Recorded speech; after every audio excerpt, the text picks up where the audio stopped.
Imagine turning on your TV on a Sunday night, expecting to see your favorite quirky Alaskan family, only to discover they're gone. That's right. After 5 seasons of laughter, heart, and some truly bizarre but lovable adventures, Fox has officially pulled the plug on the Great North.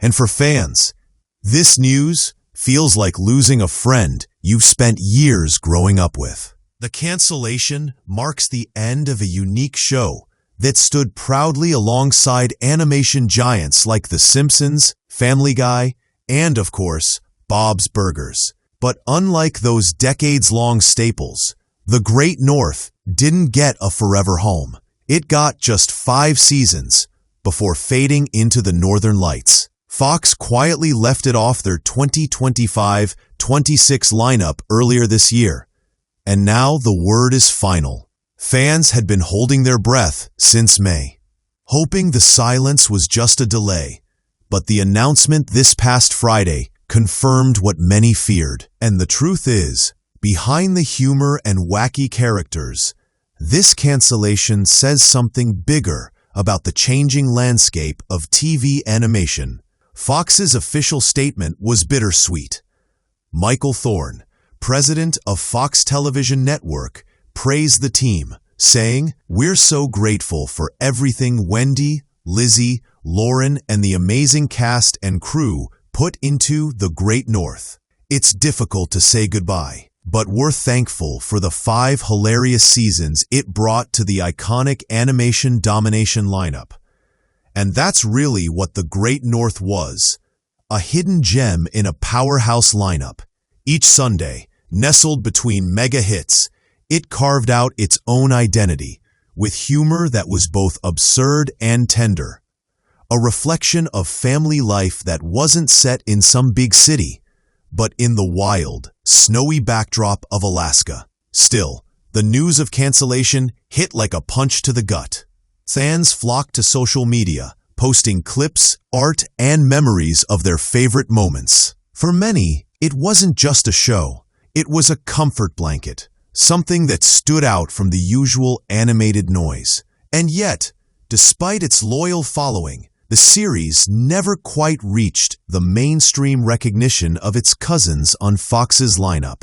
One of the most unique things about The Great North was its heart. At the center of it all was Beef Tobin, voiced by the incomparable Nick Offerman. Beef wasn't your typical cartoon dad. He wasn't clueless. He wasn't mean-spirited.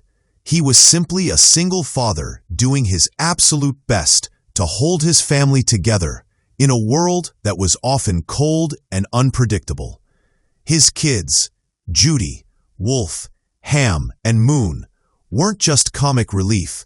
They were fully fleshed-out characters with quirks, insecurities, and dreams. Judy's longing to escape the family fishing boat for something bigger, Wolf's wide-eyed optimism, Ham's unapologetic individuality, and Moon's hilarious wisdom beyond his years. It all created this balance of humor and heart that made the Tobins unforgettable. And let's not forget Honeybee, Wolf's wife, whose warmth and loyalty gave the family an extra layer of love.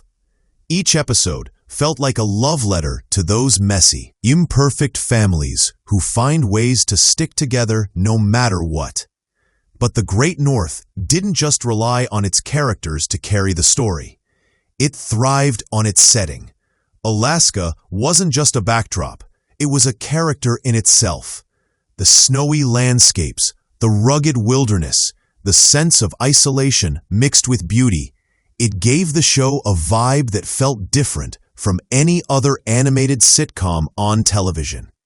You could almost feel the icy air, the crunch of snow under boots, the glow of the northern lights. And of course, who could forget Judy's imaginary friend, Alanis Morissette, who appeared in those northern lights?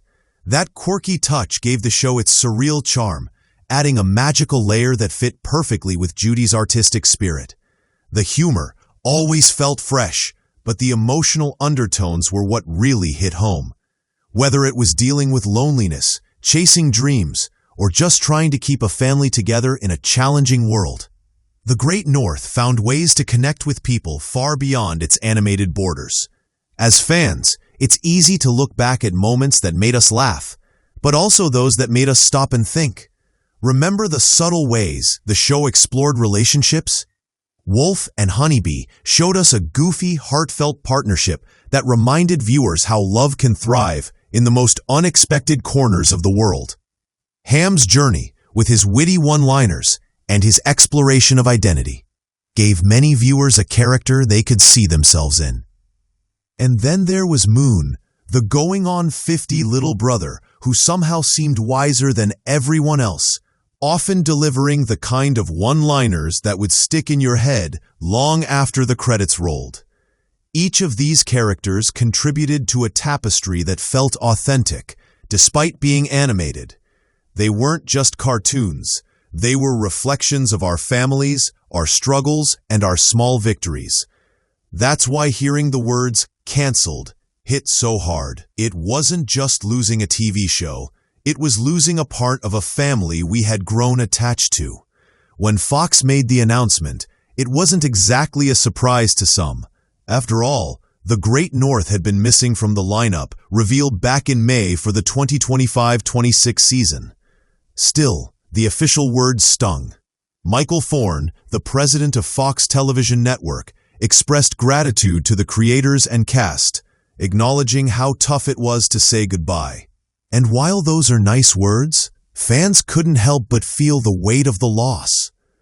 For 5 seasons, this quirky little show held its own in the crowded world of animation. It was part of animation domination, standing alongside giants like The Simpsons, Family Guy, and of course, Bob's Burgers. Yet it carved its own niche with a unique heart and humor. The cancellation highlighted something every fan of television fears: that even when a show is loved, even when it has dedicated viewers and critical recognition, sometimes networks still choose to cut it loose. And that's always the hardest pill to swallow. But here's the thing: animation has a funny way of never truly dying. Wendy Molyneux, one of the co-creators, reminded fans of that when she wrote a heartfelt goodbye on Instagram. She thanked the crew, praised their talent, and encouraged other studios and showrunners to hire the amazing professionals who poured their passion into the series. More than that, she reassured fans that the Great North still exists, and maybe, just maybe, it could find new life somewhere else. She urged viewers to keep recommending it, because you never know who might pick it up in the future.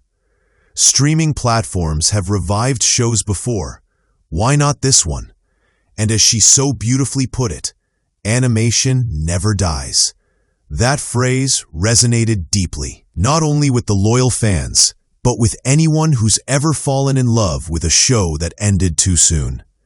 It was a call to keep the flame alive, to hold on to the laughter, and to believe that art has a way of finding its audience, no matter what. And so as we say goodbye to the Great North, we're reminded of the special place it carved out in television. It wasn't the loudest or the flashiest show, but it was full of warmth, heart, and humor that felt like home. It gave us a quirky Alaskan family that reminded us of our own messy, loving connections, and it left behind a legacy of laughter across 5 unforgettable seasons. While Fox may have closed this chapter, the Tobin's adventures are still there for anyone to revisit, still shining with the same spirit that first captured our hearts. Maybe this is the end, or maybe it's just a pause before a new beginning somewhere else. Either way, the show's message rings clear: family, love, and laughter endure. To the cast, crew, and fans, thank you for keeping the fire alive.